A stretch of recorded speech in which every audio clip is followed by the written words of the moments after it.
What's going on, guys? So I wanted to talk about a topic that has recently come up in my life, and I like to share things and be transparent, and maybe it could help someone out there who might be struggling with the same thing or has noticed this is a pattern in their life and wants to break it. And the subject that I want to share about is attachment styles. So I've kind of found a video. I've heard about it. I remember the book Attached from a long time ago. Didn't really think about it. I always thought I was like a very avoidant person because most of my life I would say I shut down. I'm emotionally unavailable. If something bothers me, I just let it go.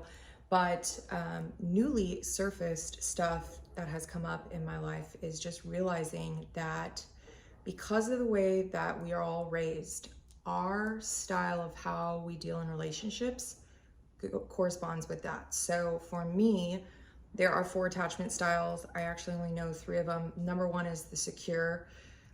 Secure, really a lot of people are not that.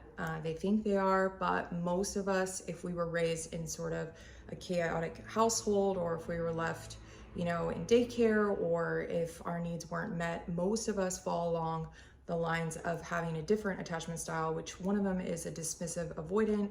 Another one is, which is me, is the fearful, anxious, avoidant, which means I go between being anxious and avoidant.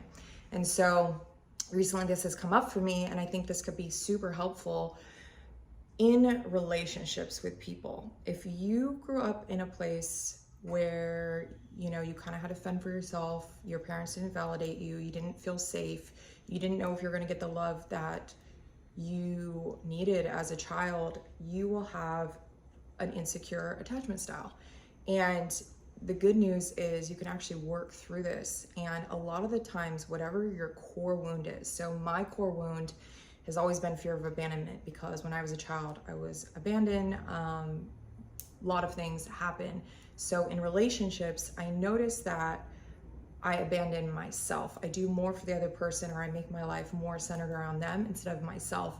And so something really unique that I heard in a video, and it's basically like, whatever your core wound is, that's what you need to give to yourself. So if you lack trust, you need to start trusting your environment, trusting yourself, trusting, the people around you, even if it's hard for you. Or if you fear abandonment, usually in relationships, you'll find yourself hyper fixated and focused on that person, abandoning self, having anxiousness around if that person's reaching out to you, if they're making plans, do they, that constant need of reassurance, which I never knew I was like this until you really, really care and like someone, those wounds surface. And the great thing is, on this journey that I've been on, just really healing and working on myself, I realized that there's always going to be stuff that needs to be worked on and surface. And this is just something in my life that I need to work on. I get anxious when I feel distant from my partner. I get anxious when I feel like I'm not being seen. All these things that a normal person would just not hyperfixate on, I do. And so I think the greatest thing is realizing through this that I have to give that to myself. And so what are ways that you abandon yourself? You stop doing your morning routine, you stop focusing on yourself, and you don't even realize, guys, that you're doing this. You'll do it slowly. If you have this fearful, anxious attachment style, you start giving up things in your life because you are constantly needing validation. So the validation has to come from self. So I know it's hard because when you're in this, it's like it feels impossible to fix. Also, you'll notice that someone who is a fearful avoidant fearful